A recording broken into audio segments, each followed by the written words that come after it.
This is Jacs Facts, connecting the Jackson Catholic Schools with the greater community. Jacs Facts is the program informing you of all the goings-on within the Catholic schools. Jacs Facts is locally produced and is an exclusive production of Good Shepherd Catholic Radio in Jackson, Michigan. And now, it's time for Jacs Facts. You're listening to Jacs Facts. I'm your host, Lucian Leone, and I have three incredible guests today for this episode of Jacs Facts. I've got from Jackson Catholic Schools in Lumen Christi, Executive Director Tim DeWitt. I've got Athletic Director Jesse Brown, and then this is always a tongue twister, our Chief Philanthropy Officer, Ted Ludlow. Well done. Welcome, gentlemen. Thanks for having us. You bet. It's so good to have you all here with me on this episode of Jacs Facts. So we're gonna start our conversation today talking about some of the things that are going on campus in terms of both from an athletic perspective and just a school perspective to just improve the campus. So Ted, could you kind of get us started on what is the Illuminate campaign and what's going on as a part of that? Well, the Illuminate campaign, Lucian, is something that really started several years ago, and the school's over 50 years old now. So there are a lot of things that need to be done and a lot of upgrades, and they've done a great job taking care of the building for years. But after 50 years, you kind of need to spend a little bit of money. So a few years ago, part of our strategic planning, they came out with a campaign called Illuminate, and Elaine Crosby actually kind of kicked it off. And they went out to they did an assessment. They looked at what the needs were for the building, and they started to prioritize some of those things. And then they put together a big fundraising effort, and that campaign was called Illuminate. And the results are coming in now. When Tim took over as president, he started to spend that money that was raised, which is great. And we're starting to see some really cool stuff go on. So I'll let them kind of add on to what's going on in the building, but that's a little bit of the history. Yeah. So. It is great. So when I arrived, that there was, as I told the Board of Trustees when they hired me, you hired a nerdy finance guy. So the worst thing you can give a finance guy is money, because we will find a way to spend it.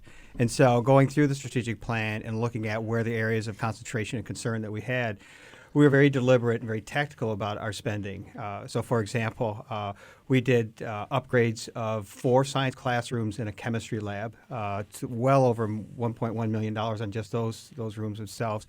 We continue to do those upgrades of our investment in our sciences and our math. So we will finish up 2 more classrooms, another science classroom, and then a specialty math room that we're pretty excited about that has some architectural nuances and subtleties to it that we're excited.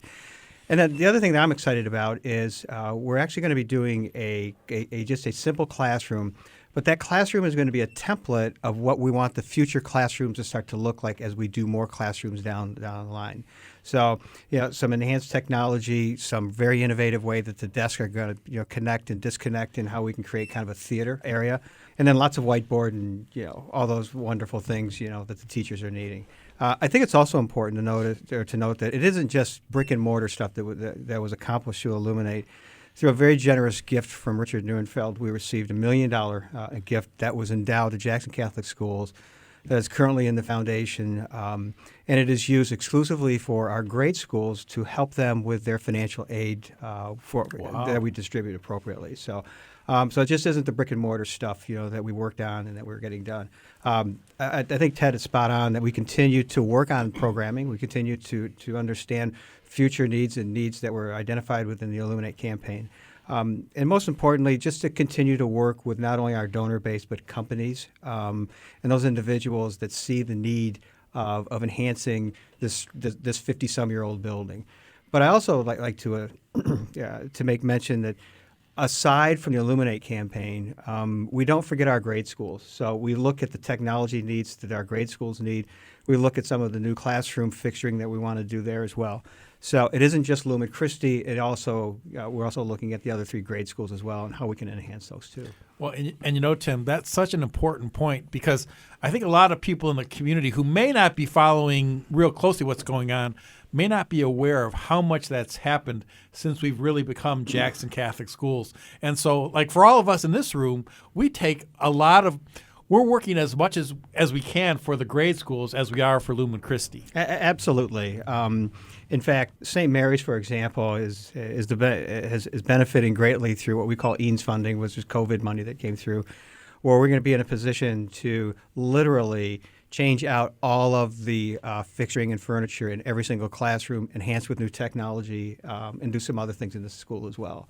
So those, along with some other coupled things that we want to do too. So we're pretty excited. I do find it interesting, though, that as I talk to donors and as we bring people through Lumen Christi and through the school and show them the work that we've done, there are more people are more excited and pleased of the bathroom enhancements than we've done with our classrooms. And believe me, we have done a considerable amount of bathroom. I was going to add, when you were doing the description of the classrooms, you forgot the most important part, but you didn't forget it. We got it. Because that is number one. It was pretty funny. So yeah, but we're excited about future things that we're going to do as well. And I think Jesse might have some comments about some of the sports stuff that we've done. So. Yeah, so on the athletic side of things, the first project that we completed was the resurfacing of the tennis courts, which was a huge thing for our both boys and girls tennis programs. And that was just a huge win from our tennis community, as well as we do have people in the Jackson community that come use our courts. So everyone that seen that project to the finish line was super excited about it. The second project that we finished was the visiting bleachers at the football stadium. So that was something that was a financial savings for us actually to do it because we were renting bleachers for all of our home football games. So we were able to take that cost out, put it back into the operating budget, and finish off that stadium piece. The third project was the boys' locker room and showers and coach's office that we did, which was absolutely phenomenal, as we've had guests that have been in the building for visiting teams that we've put in there for some of our state tournaments. I mean, they've just been blown away by the upgrades that have happened. Also, the event bathrooms in the gymnasium are completely remodeled. Again, those were original to 1968 and had a lot of traffic over the years, so it was a huge win to get those done. We also included the baseball stadium, which is now Dunnigan Field, that is opened up, and this year we're going to be hosting the state quarterfinals this year just because of those facilities. We also had a generous donation, and a piece of this was the outdoor bathrooms that we had that we've put up at the athletic facility, and those are now operating and fully functional as of week 3 during football season. So it is really amazing to see what, as a Catholic school, when you look at the Catholic schools across the state of Michigan, to see the upgrades that we've done here, it's amazing. You don't see it in every place, and we're just so blessed to have the donors and have the leadership that has the wherewithal to do these types of things. So yeah, we're so excited too to be adding on to that project for the athletic facilities and make sure that we support and provide the best facilities we can for all of our students. Our next 2 big projects are the girls' locker room and shower areas to get those upgraded. They were upgraded interim, so they had less need, but they're now the priority. And then we're also going to move our softball field up to the athletic complex area and include it in all of the other facilities, and that's really exciting. And we'll have a pretty cool setup up there when we're done. Yeah, it's going to be pretty amazing when you guys are able to come out and see that. It'll be a huge win for our Catholic community and for our visiting teams as they come in, and to allow us to host more state tournaments and just have more people on campus. Mm-hmm. Well, that sounds great. So we've talked a fair bit about kind of what we've done up to now. In terms of what you're planning for the future, what are some of the projects that we've kind of got on our plate for the next 6 to 12 months? You bet. So as Ted indicated, we clearly want to do something with our girls' locker room. I want to tell you a brief story about the boys' locker room and why we did that and why there's a sense of urgency to do it. I'm literally on the job for about 4 days. I get a call from the health department. They want to come in and inspect the boys' locker room. And they came in, they did a walkthrough, and they were ready to yellow tape it and close it on us. So we knew we had to do something in that facility. The other piece, I'm going to give Jesse lots of props for the next comment, in that I was on site for about 2 weeks, and Jesse was giving me a tour of all the facilities. And as we walked up on to the football field and the tennis courts and so forth, He asked me a very simple question. He says, Tim, what is it you don't see? And I looked around, and all of a sudden I had that epiphany moment. There was no crucifix, there was no cross, there was no real symbol that we were a Catholic institution, that this was a very special place. So I made it a mission of mine that in one way or another, I was going to get a crucifix put up on our athletic fields. And so I'm happy to say that through the wonderful work and the donations from our auction of last fall, that construction has begun. The foundational work, I was out there looking at it today. The crucifix is on order. We expect to have it next week. So we're pretty excited to have, Wow. and it'll reach a height right around 20 to 25 feet up in the air. So we're pretty excited. And it'll be positioned so that, believe me, you will see it from every venue on our campus. And equal importance, when you go down Spring Arbor Road, you will see a lit up crucifix. So we're pretty excited about that. Jesse, thank you. That's on you, buddy. You're welcome. Thank you, Tim, for the great idea. Yeah. And That's our awesome. community at the auction really did come together. It was really fun to watch. Tim came up with it as a fund to need, and we kind of changed our auction this year a little bit and had a professional auctioneer who came in. And the donations and the generosity were just overwhelming. The number of people that jumped in and offered to support and then support and then support again till the number was where it needed to be, it just was amazing. Yeah. So in terms of how do we think about the next 12 months or maybe 18 months of other improvements we want to do, we want to continue to do additional classrooms that we think that's important. Once we get our template set, then we can start to run forward with that. As Ted indicated, we want to make sure that we don't lose sight of the value of the girls in our school and the value that they offer to us in terms of our athletic activities. So the girls' locker room is important to show them that we value that value. And of equal, to show the softball field that we're going to get you out from the backyard, we're going to put you up in the front yard, so to speak. So those are some of the things, some of the larger projects that we hope to think about and to find some donors. We would really like to change up our cafeteria. We have some ideas. The architect is currently working on some renderings to change that up.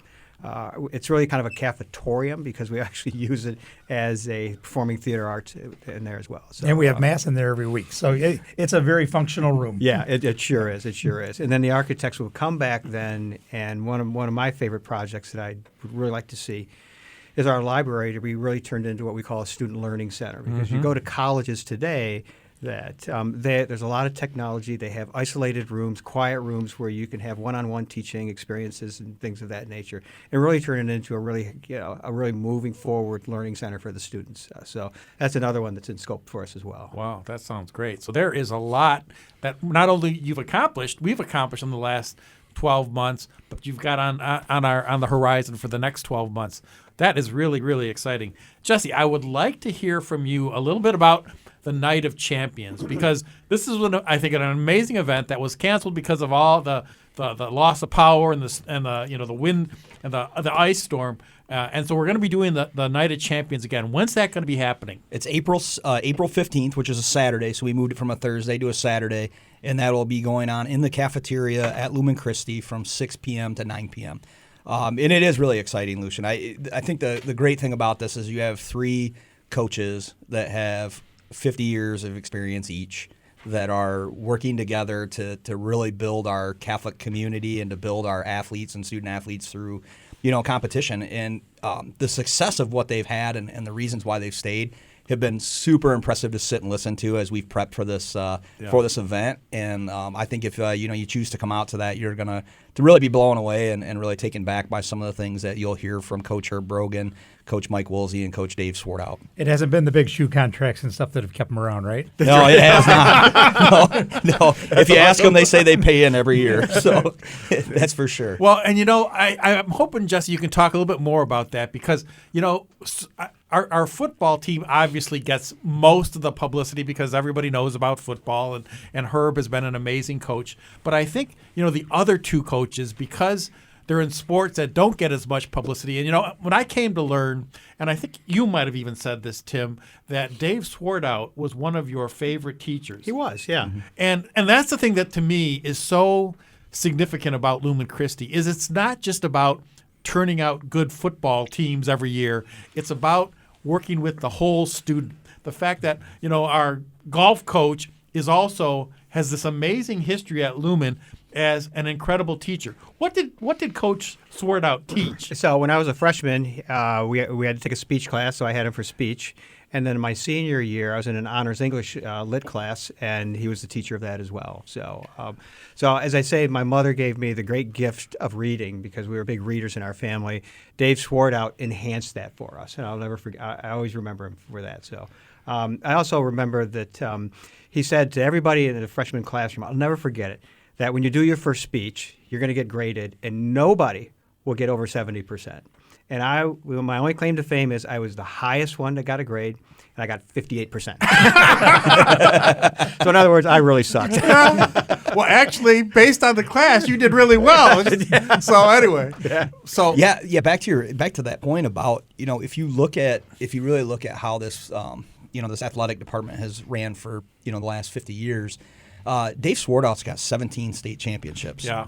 And 6 of those are on the girls' side. And then you got Mike Woolsey, who has 10 total state championships, 9 in cross country and 1 in track. That is really, really impressive. I mean, if you look at on the girls' side alone, looking at all those state championships in those 2 sports, that's a huge deal. And I think sometimes because the sports that they're coaching, it kind of gets left on the back burner because it's not a high revenue sport or a high attention sport, to people in the community. But the job they do is just absolutely amazing, just absolutely blown away. I think one of the like this year alone, just with the girls golf, was probably one of the most impressive coaching jobs that I've seen in my time frame as an athletic director or as a coach.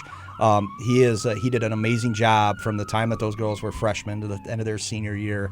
They cut their scores in half, and I mean, just literally willed them into becoming state champions, and super, super impressive. The thing I think the people, when they come to the Night of Champions, will learn too, is all 3 of these gentlemen are really rooted in their faith. Yeah. All 3 of them are rooted in, developing kids, developing faith, and the athletic piece. And I think that, that's one of the real keys to the success of our community in education. St. John's is going to celebrate 150 years coming this next school year. And for 150 years, Catholic education has been alive and well in this community. And those guys and those people are the reasons that we continue to do that. So, that is so true, Ted. And I'd like you guys all to talk about this point is when I look at, especially you look at our state championships, this past year in football and in girls golf, what I look at it, well, to me, what's so amazing about, the football team is knowing that our quarterback, Joe Lathers, basically he's been working with Sean Brogan since he was 4th grade? Uncle Sean. It's Uncle Sean. Exactly. And his godfather. That these are relationships that go back to when these kids are young. And that, so many people who don't understand Lumen Christi and kind of what we're about think, oh, they must just be recruiting athletes. They're somehow bringing in all these amazing young men and women. Well, when in fact, when you understand what's going on, it's these relationships that go back to grade school. Yeah. And it's just like with the golf team. It's, he didn't have any great golfers, and he basically said you can tell the story, Jesse, better than I can, but a group of freshman girls, I need you to play golf. So how'd that all work out? Yeah, I mean, he did. He actually was begging girls to come out and play, bring a friend. Yeah. And one of those turned into one of the top 10 golfers in the state of Michigan this year. And, again, goes back to that ability to build those relationships and maintain those relationships. And if you look at, Mike Woolsey's the same way. I know Ted had his daughter, Mickey, play or ran cross country and track for Mike. And it's that relationship that he builds and the camaraderie that he builds around his program that really takes it to the next level. And, I was up there yesterday. They had track practice. And Mike's out there, and you just watch the team and how they gel. It is so fun to watch, just as basically an outsider at a 100-foot view to see the camaraderie around what they do and watch the relationships that are being cultivated. Well, and he's funny too because he coaches a sport that everybody thinks of as an individual sport, but it isn't. And the way he coaches it, it's a team sport, and he builds that unity and that camaraderie, and they bring the best out in each other, both from an athletic perspective, but academically and faith-wise, and all those pieces come together, and these kids become the best they can be, and that's always our goal. If I may, Lucian, I want to set the record straight on one issue with Dave Swartout. As great as a teacher he is, and as great as an administrator he was at Lumen Christi, and as great as a coach he was, his short game really sucked. Those are secrets from the course. Secrets from the golf course. I'm telling you. I'm telling you said tell that. him. But I'm going to send him a link to this one. Okay, great. You do that. And I guess, just to put a kind of a finer point on it, these relationships don't even, they really go back to grade school with all these kids across these sports. And it's just amazing to see that really is so key. And Ted, I know when in your old job, what I love about what you did as the dean of students is I think you had the kids read this book, something about doing hard things, right? Yeah. Yep. And that's one thing that, and Stephanie, I'll give her a lot of credit. And then Patty J. Kernstock, who's our counselor. As a group, we really spent a lot of time, and we never apologize for being willing to do hard things. Yeah. We want to push, we want to grow, we want to extend. And if it's too comfortable and it's too easy, then you're not going to grow. And it's with our faith, it's true. With our athletic ability, we lift weights, we tear muscles intentionally in order to make them stronger. The same thing has to happen with in all these other areas of our life. Whether it's religion, faith, whether it's relationships with friends, you have to be willing to step up and do hard things.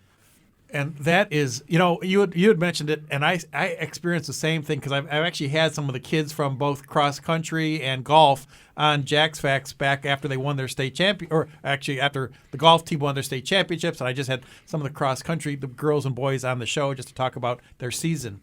And all of them said to me, because I'm just a casual golfer, I used to run a little bit, and I don't think of them as individual sports, but all of them said to me, it was all about the team. I said, do you really like running? And they all said, you know what? Not really. But I do it for my teammates. And I just thought that is what makes Lumen Christi a special place, is that we help these kids at a very young age to realize that life is really not all about you. It's about how you can serve others as a part of a team. And I think that has just been such an amazing thing to kind of see. And Jesse, I want to give props to you because I know as the athletic director, that's something that you've really had to work at to kind of make sure some of our new coaches coming in understand the culture you're trying to build. Yeah, absolutely. And there's something that's really neat in our spring sports is that every single one of our coaches that are coaching a spring sport in the high school are Lumen Christi alumni. Really? Yeah.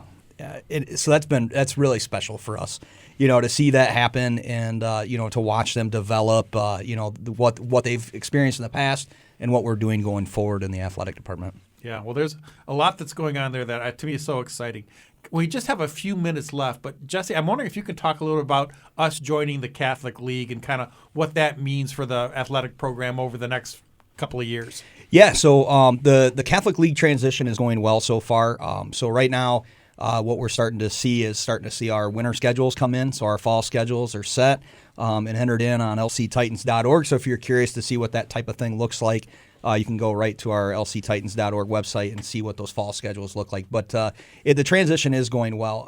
I think what's most impressive for me as we go through this transition is the like-mindedness that we have with the other schools. And I just think that's huge for, as we look at, how we're, going forward into our missions and what we're doing is that we have those types of schools that we are partnered with for our regular season, a conference contest. And it is super cool to see. The communication that they do between the 34 schools is, above and beyond.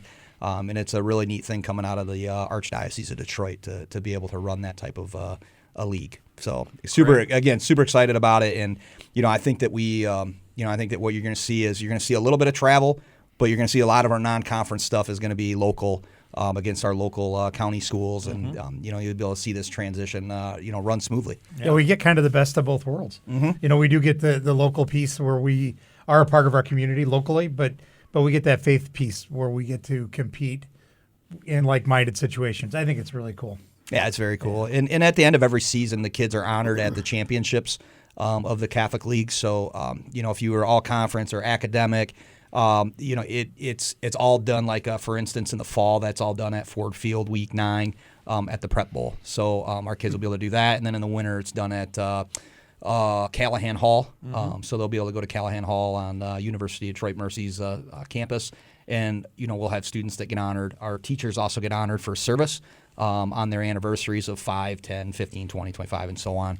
And there's also a Hall of Fame that's attached to that. So, there's a lot of cool opportunities for our student athletes to be recognized, not only for athletics, but for academics, and our teachers also to be recognized for their service. That sounds great. And we just have a minute. So, Jesse, can you tell us a little bit about the Bishop's Cup coming up here at the end of April? Yeah, so the Bishop's Cup is something that we've worked with the 4 ADs in the Diocese of Lansing. So that's Flint Powers Catholic, Lansing Catholic, and then Father Gabriel Richard in Ann Arbor. So we have soccer going with all 4 teams. We'll be playing a tournament. And then also we have a softball game going on as well, or a softball tournament going on with those same 4 schools. And then baseball is actually going to be playing that day as well against Clarkson Everest, which is another, it'll be one of our new league foes that we'll have for going forward. So that'll be neat. So there'll be a lot of that going on at once. And we're going to be able to celebrate, our athletics, our Catholic communities, and be able to do some really neat things. We're actually going to have a mass at the end of it, which will be another, a really cool thing to pull us tight together. And, we're hoping to be able to bless the new crucifix out there at that time. So, as long as everything goes as planned, then we'll be blessing the crucifix. And that is April 29th is the date for that. That's Saturday. Yep, Saturday, April 29th. Right. Games start at 10 a.m., and then the last game will be played at 4, both softball and soccer. And then the baseball games start at 11, and then we also have an event that day as well, our spring event. Oh, that sounds great. So the spring raffle and that sort of thing is going to be kind of a co-function that day. So kids are going to have an opportunity to play on bounce houses, and there's going to be food trucks around. There's, there's just so many things that are going to be happening that day. So. Okay, Ted, I'm going to have you back to talk about the spring celebration, but we're out of time. And you can listen to those games on Good Shepherd Catholic Radio if you'd like to do that. Thanks, all of you, for joining me today for this episode of Jacs Facts. It's been great having you. And to our listeners, thanks for listening. God bless. We hope you've enjoyed this episode of Jacs Facts, an exclusive local production of Good Shepherd Catholic Radio in Jackson, Michigan. To hear a replay of this episode or for more information, please see the Good Shepherd Catholic Radio website at gscr.org.